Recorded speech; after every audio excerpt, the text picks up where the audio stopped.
जागो जागो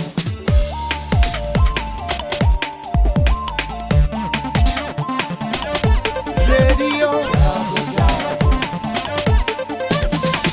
रेडियो जागो 90.4 FM। नमस्कार, ये रेडियो जागो 90.4 है।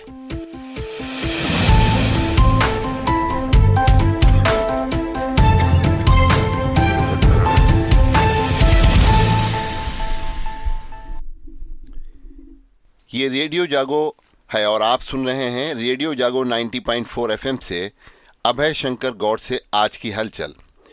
चीन और पाकिस्तान की सीमा में 350 से 500 किलोमीटर के भीतर तक मार करने की क्षमता रखने वाली नई प्रलय मिसाइल का मंगलवार को उड़ीसा के बालासोर में सफल परीक्षण किया गया।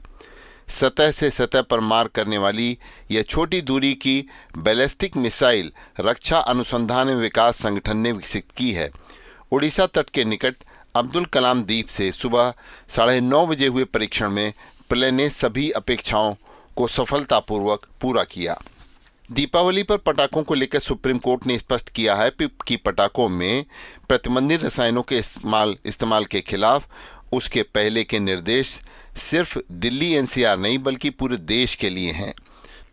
यह स्पष्टीकरण बेरियम पटाखों पर प्रतिबंध व त्योहारों के दौरान वायु व ध्वनि प्रदूषण कम करने के संबंध में राजस्थान की शीर्ष अदालत के आदेश का पालन करने का निर्देश देने की मांग की अर्जी पर किया गया है। सुप्रीम कोर्ट की पीठ ने कहा है कि पटाखों पर पूर्ण प्रतिबंध तब तक लागू नहीं किया जा सकता जब तक कि लोग इनका इस्तेमाल बंद करने की जिम्मेदारी नहीं लेते। लोगों का संवेदनशील होना बहुत जरूरी है। प्रदेश मंत्रिमंडल के बारे में मुख्यमंत्री योगी आदित्यनाथ की राज्यपाल से मुलाकात के बाद 10 नवंबर को मंत्रिमंडल विस्तार की चर्चा तेज हो गई है। मुख्यमंत्री योगी आदित्यनाथ की बीते सप्ताह गृह मंत्री अमित शाह और भारतीय जनता पार्टी के राष्ट्रीय अध्यक्ष अमित शाह के अलावा राष्ट्रीय अध्यक्ष से भी नड्डा से भी मुलाकात हुई है। भारतीय जनता पार्टी के सूत्रों के अनुसार प्रदेश सरकार के कुछ मंत्रियों को भी लोकसभा चुनाव लड़ाया जाएगा। ऐसे में जो मंत्री लोकसभा चुनाव जीत जाएंगे उन्हें मंत्रिमंडल से इस्तीफा देना होगा। उनके इस्तीफे से खाली हुई सीटों को भरने के लिए जुलाई 2024 के बाद दूसरा मंत्रिमंडल विस्तार भी हो सकता है। सरकार के सूत्रों के मुताबिक मंत्रिमंडल विस्तार के बाद प्रदेश सरकार के कुछ मंत्रियों के विभाग भी बदले जा सकते हैं। सुप्रीम कोर्ट ने दिल्ली एनसीआर में बढ़ते वायु प्रदूषण पर चिंता जताते हुए दिल्ली से जुड़े पंजाब, हरियाणा, उत्तर प्रदेश और राजस्थान की सरकारों को पराली जलाने पर तत्काल रोक लगाने का आदेश दिया है। कोर्ट ने कहा है कि पराली जलने पर स्थानीय स्तर पर थानाध्यक्ष जिम्मेदार होंगे और निगरानी मुख्य सचिव करेंगे। जल्द से जल्द समस्या का हल निकालने को प्रतिबद्ध कोर्ट ने मामले को दीपावली की छुट्टी के बाद लगाकर शुक्रवार को फिर सुनवाई करने का आदेश दिया है। हाई कोर्ट की लखनऊ बेंच ने राज्य सरकार को बड़ी राहत देते हुए 12,460 सहायक अध्यापकों के चयन को रद्द करने के 1 नवंबर 2018 के एकल पीठ के निर्णय को खारिज कर दिया है। इसी के साथ न्यायालय ने उक्त भर्ती के क्रम में बचे 6,470 पदों के लिए कॉमन मेरिट लिस्ट जारी करते हुए 3 माह में इन्हें भरने का आदेश भी दिया है। इससे 12,000 भर्तियों में चयन रद्द करने का निर्णय खारिज हो गया है। प्राइमरी में शिक्षक भर्ती की बाधा अब हट गई है। अगर आपका आधार नंबर 2023 से पहले का बना हुआ है तो पता और पहचान का प्रमाण पत्र देकर आप अपने 10 वर्ष पुराने आधार कार्ड को अपडेट करा लें। ऐसा नहीं करने पर आपका आधार कार्ड निलंबित हो जाएगा और कहीं उसका इस्तेमाल करते समय आपके मोबाइल पर कोई संदेश नहीं आएगा। सैटेलाइट की मदद से पराली जलाने के मामले तेजी से प्रकाश में आ रहे हैं। जहां भी पराली जली अफसर कुछ ही देर में पहुंच जाते हैं, लेकिन आश्चर्यजनक रूप से अफसर सैटेलाइट से कूड़ा जलता नहीं देख पा रहे हैं। अफसरों की इस कार्यप्रणाली के कारण सवाईपुर मार्ग पर रोजाना कूड़े को आग लगाई जाती है। वहीं दूसरी ओर हरदोई शहर से नानकगंज ग्रंट खदरा मार्ग होते हुए जाने वाले मार्ग पर आसपास पड़े हुए नगर पालिका के कूड़े में भी रोज आग लगाई जाती है। आसपास रहने वाले करीब हजारों लोग को सांस लेना दुश्वार है। इस मार्ग से गुजरने वाले करीब हजारों लोगों को हानिकारक धुएं भी प्रभावित कर रहे हैं।